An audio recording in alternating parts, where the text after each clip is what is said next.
Hello ladies and gentlemen, and welcome back to Alphaborn. So today we've been building the triple waterfall on Rag, one of the best and most popular building spots. Now we are on official stats. We only have a 100 turret radius limit, which means we're going to be doing some arc science. Okay, we're on a mission. We only have a 100 turret limit. And we have a large area to fortify. So, here comes the arc science. So, subscribe if you haven't already, and please give the video a thumbs up because it really helps me out on YouTube. And just a reminder, this base is incomplete at the moment. There's still a lot of work to be done, and here's what we've got so far.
Okay guys, let's have a very quick run through on what I've built and why so far. So, Triple Waterfall is a very good cave to building, yes, and it's a very good spot to become an alpha tribe. But the problem you have is it's a very large area to try and fortify with just 100 turrets. So because of that, this sort of location really does rely on a lot of base spam. And if you have a understanding on how the turrets information works, then you can actually sort of mentally plan out where is best to put turret towers, chandeliers and death walls. So my first train of thought when thinking about building this base or building this location, I wanted the last death wall for, say, my last stand to have a lot of firepower on it, and then of course I wanted the front of the cave to have a lot of firepower on it, because inside the cave is 6 times damage. So that basically means I don't have very much leeway or allowance in the middle. So when I'm building along these type of lines, I'm really trying to plan out where is the radius of the turrets. So as you can see, with this turret tower, it's quite far out to the front, which means it's not actually in the same radius as the turrets on my death wall. Now, I would probably even recommend moving this forward a little more and making it a bit bigger if you wanted to, because the turrets closest to the waterfall are still within range of the chandeliers, which means that they're going to help to protect the chandeliers, but at the same time, because of how close they are right now, they are being counted towards the total from the chandeliers as well. And that, while building, did cause a few issues, as you can probably see up here. There's on the top row, there's some hatch frame that does not have tech turrets on. That's quite disappointing for me. The original design did have tech turrets all over. And again, as you can see, this is kind of like a sky tower to help protect the base and underneath the cliff plants. Now, one note to make. I do recommend and would build more things up top with spam, turrets, towers, you name it, it would be up here. But like I said, I've already put multiple hours into this base. I'm already behind my upload schedule, so I just wanted to get it uploaded, and I will re-upload a second version of this in a couple of weeks time once I've actually completed this base. So moving on from the tower and slight spam, because like I said again in the last video I mentioned, spam takes a lot of time, so really I've just focused on the inside of the base for now, and even now there's a lot more that needs to get done. So let's first take a look at the smallest entrance. So again, coming up on foot, they'll have to climb up, so they're going to have to deal with some spam. The spam itself is purely to slow them down, okay? No one ever looks at spike walls and thinks that's unraidable.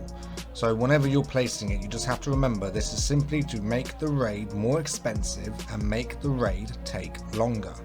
And coming up the hill, as you can see, there'll be 3 rows of turrets, which again on official settings, these turrets are obviously quite high damage. So you don't need to have, say, 500 turrets like we would on unofficial. This cave is definitely a lot easier to build on unofficial. Moving through all the spam, as you can see, I've made it different types of spam, okay? We don't want it to be one raid destroys everything. And at the end, only 9 turrets. It's a very small leeway, and that is the issue with this one. I've seen people build further back and do an L shape. However, I know from experience that is very easy to rocket run. So I actually wanted to create a design in this little valley where it could not really be rocket run. So even if they was to get rid of the dino gates, they still have to contend with fence foundations. And even if they get past them and the spikes, there's actually 2 rows of vaults, which is also there to help slow the raider down.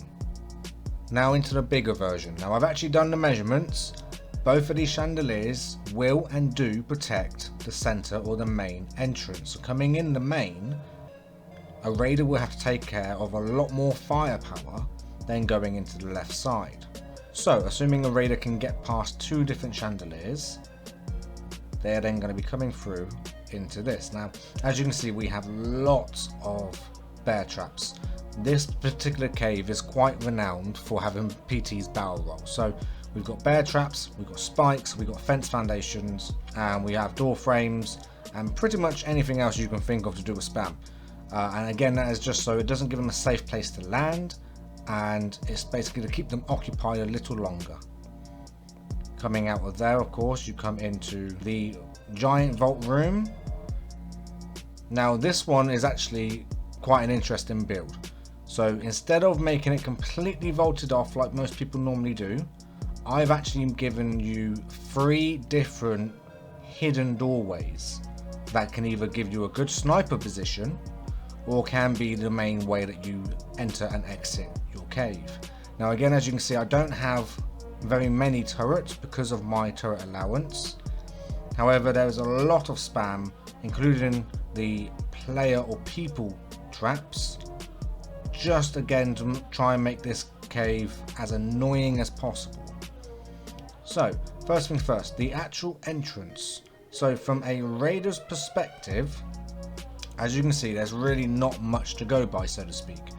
But from the tribe that owns this cave, if you actually come over to the right, this little hole here, you're going to need grapples, which most PvP players do carry grapples these days.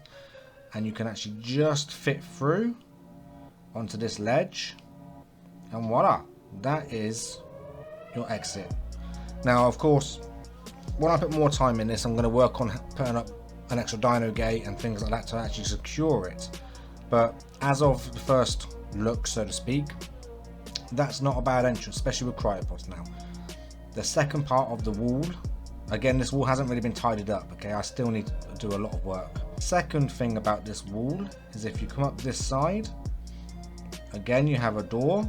As you come through the door, you're crouched in the vaults quite nicely, and then you can actually jump up and pop up, again giving you a very nice sniper position. So again, if you're defending and you're online, this is a nice little helpful spot for you to try and get the upper hand. And the third spot is actually at the front of the wall, where you would come onto a catwalk, and from here you can have another sniper spot. However, as you can tell, it's a very short, narrow view, so this wouldn't be a main one, this would be just the odd pop-up. It could be for sniper, tech rifle, anything that will help give you the advantage. And if they were or have blown through all of them vaults to get through, say, the center of the wall, they are going to be greeted by another vault wall. These are actually multi-stacked, so if you haven't checked out one of my last videos, again go check it out. All of these vaults have 5 vaults within them each. And coming through there, you actually come into the stairwell. Now here, I actually cliff plat all of the water. I put the cliff plat just above water height, okay, and that's the thing to remember, don't put them in the water, it needs to be just above. And that meant that 70 to 80% of the entire ground could now be covered. The bits that couldn't, I did use a few pillars, but as you can see, there's really not too many. And then coming up to the final death wall. Now again, I've done door frames because they have 10k HP, where pillars only have 6k.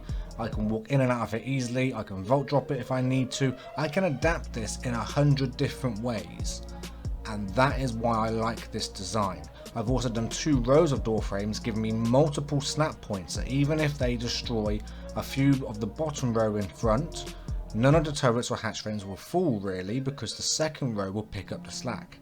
One thing I'd like to very quickly mention as well, everything inside this base is all one snap point.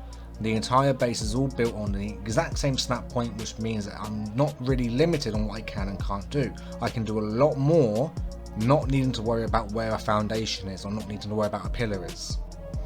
And coming through there, again, I didn't worry too much about interior, but I did throw some things together to give you guys something to think about, show you just how much space you can really have. So right where I am now, you could probably say this would be a good bit of dino storage. Again, collision is turned on because we're on official settings, which means obviously you're going to see quite a bit of this, even though I hate this, it does not look nice. But luckily on Alphaborn I can build better. So, as you can see, we can easily fit in a teleporter, 4 forges, multiple vaults, fridges. Now because I've used cliff plats, underneath these ceilings I can actually have air conditioners now, which means anywhere in this area I can throw an egg on the floor and it will hatch. So this is my hatchery. And then obviously a nice big area for a cloning chamber. You can have multiple cloning chambers, like you could quite easily put them upstairs if you wanted to, but I just threw one down there again to show you the size that we're working with. A nice stacked up crafting and dino storage area next to a transmitter. The big raiders will probably enjoy this because it means you can quickly grab your resources, grab your dinos, and you can upload straight away. Again, nothing special about the crafting area, but I just lined it all up nicely so you guys again can see just how much space you really have. And then again, because it's all one snap point, I was able to actually make a bridge again. Making a bridge, of course, doubles the amount of space that I have. So again, I've placed some beds up here, but there's not really much more that I need other than dino space because I'm going to be growing over time. You can actually get Rexes in here quite easily, and on this side, as you can see, it's a much higher roof. You can quite easily get a few Gigas if you need to. Up here, you can storage for Wyverns, RGs, anything you may need. But again, if we are being attacked and if we are online while being attacked, having these door frames like this gives us a nice sniper advantage.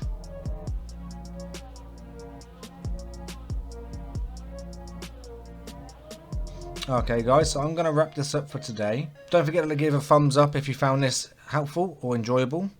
Let me know what you think down below. And until next time, I will catch you on Alphaborn.